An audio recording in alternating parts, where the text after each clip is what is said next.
Hey friends. Welcome to Learn for Knowledge. In this video you will watch a story about gooseberries by Anton Chekhov. I tried my best to animate the story. Please forgive me if there is any mistake. If you are new to this channel, please like, share and subscribe this channel. And click on bell icon so that you can see new videos. Character introduction. Ivan Ivanik is the central character in the story, Gooseberries. He is a veterinary surgeon. Alyokhin is a landowner and a farmer, friend of Ivan and Birkin. Birkin is a high school teacher, friend of Alyokhin and Ivan. Nikolai Ivanik is one's younger brother, 2 years younger than one. Pelgey is Alyokhin's young chambermaid. Watch this full video to know the complete story. From early morning the sky had been overcast with clouds, the day was still, cool, and wearisome, as usual on grey dull days when the clouds hang low over the fields and it looks like rain, which never comes. Ivan Ivanik, the veterinary surgeon, and Birkin, the schoolmaster, were tired of walking in the fields seemed endless to them. Far ahead they could just see the windmills of the village of Mirsky. In the calm weather, when all nature seemed gentle and melancholic, Ivan Ivanik and Birkin were filled with love for the fields and thought how grand and beautiful the country was. Last time, when we stopped in Prokofy's shed, you were going to tell me a story. Yes, I wanted to tell you about my brother. Ivan Ivanik took a deep breath and lighted his pipe before beginning his story, but just then.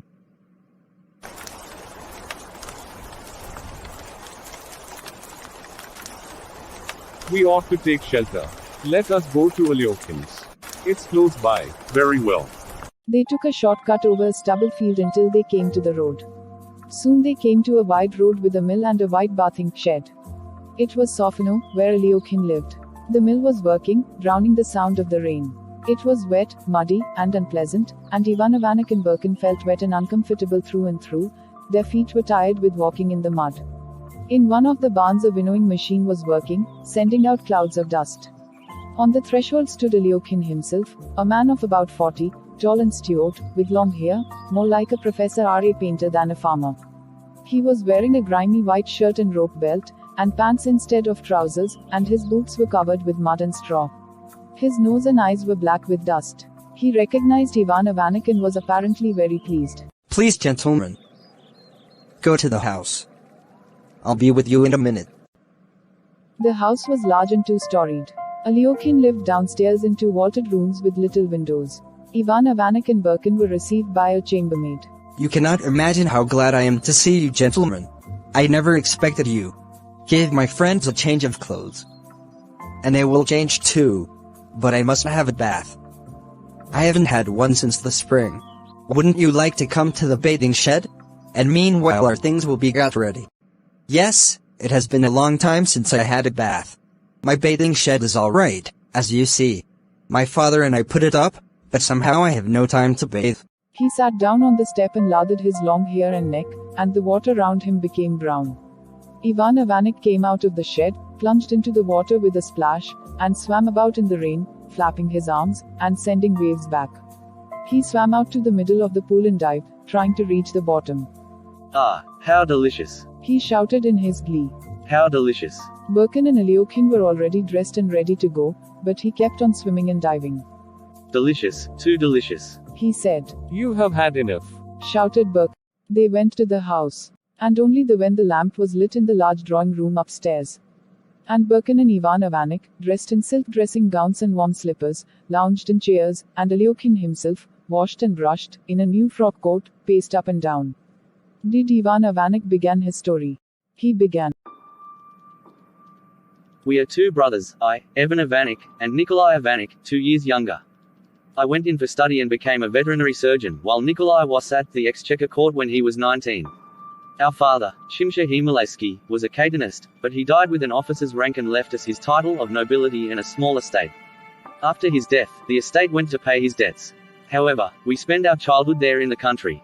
We were just like peasants' children, spent days and nights in the fields and the woods, minded the horses, barked the lime trees, fished, and so on. And you know, once a man has fished, or watched the thrushes hovering in flocks over the village in the bright, cool, autumn days, he can never really be a townsman, and to the day of his death he will be drawn to the country. My brother pined away in the exchequer. Years passed and he sat in the same place, wrote out the same documents, and thought of one thing, how to get back to the country, and to buy a small farm somewhere by the bank of a river or a lake. He was a good fellow and I loved him, but I never sympathized with the desire to shut oneself up on one's own farm. It is a common saying that a man needs only 6 feet of land. But surely a corpse wants that, not a man. To leave the town, and the struggle and the swim of life, and go and hide yourself in a farmhouse is not life, it is egoism, laziness. My brother Nikolai, sitting in his office, would dream of eating out in the open air, and of sleeping in the sun, and of sitting for hours together on a seat by the gate and gazing at the fields and the forest. On agriculture and the hints in almanacs were his joy, his favorite spiritual food, and he liked reading newspapers, but only the advertisements of land to be sold, with a farmhouse, river, garden, mill, and mill pond. And he would dream of garden walls, flowers, fruits, nests, carp in the pond, don't you know, and all the rest of it. These fantasies of his used to vary according to the advertisements he found, but somehow there was always a gooseberry bush in every one. Not a house, not a romantic spot could he imagine without its gooseberry bush. Country life has its advantages, he used to say. You sit on the veranda drinking tea and your ducklings swim on the pond, and everything smells good. And there are gooseberries. He used to live meagerly and never had enough to eat and drink, dressed God knows how, exactly like a beggar, and always saved and put his money into the bank. He was terribly stingy. It used to hurt me to see him, and I used to give him money to go away for a holiday, but he would put that away, too. Once a man gets a fixed idea, there's nothing to be done. Years passed. He completed his 40th year and was still reading advertisements in the papers and saving up his money. Then I heard he was married. Still with the same idea of buying a farmhouse with a gooseberry bush, he married an elderly, ugly widow, not out of any feeling for her, because she had money. With her he still lived stingily, kept her half-starved, and put the money into the bank in his own name. Money, like vodka, can play queer tricks with a man. After the death of his wife, Ivan Ivanik continued, after a long pause.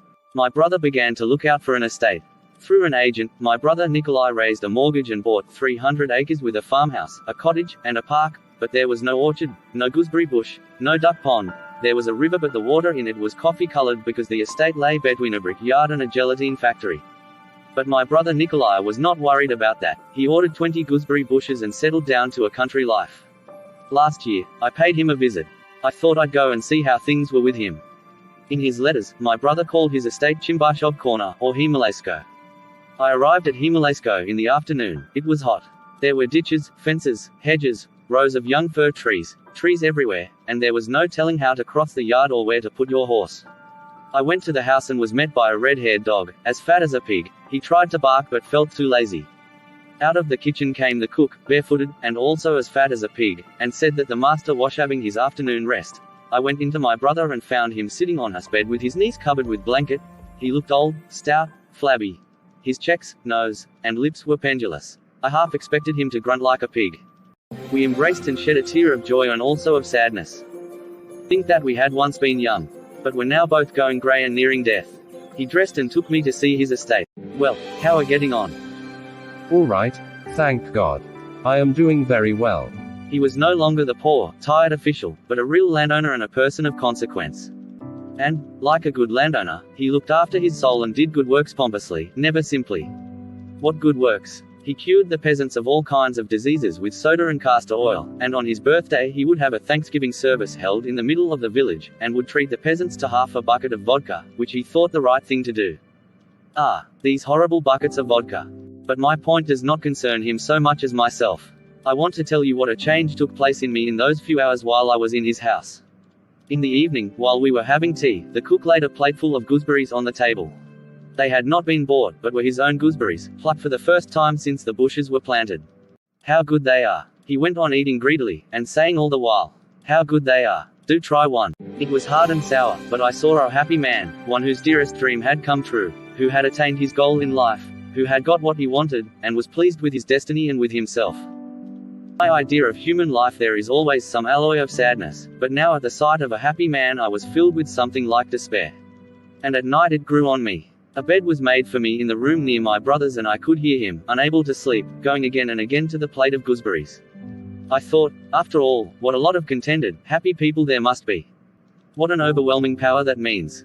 And such a state of things is obviously what we want. Apparently a happy man only feels so because the unhappy bear their burden in silence, but for which happiness would be impossible. That night I was able to understand how I, too, had been content and happy. Ivan Ivanik went on getting up. Freedom is a boom, I used to say, as essential as the air we breathe, but we must wait.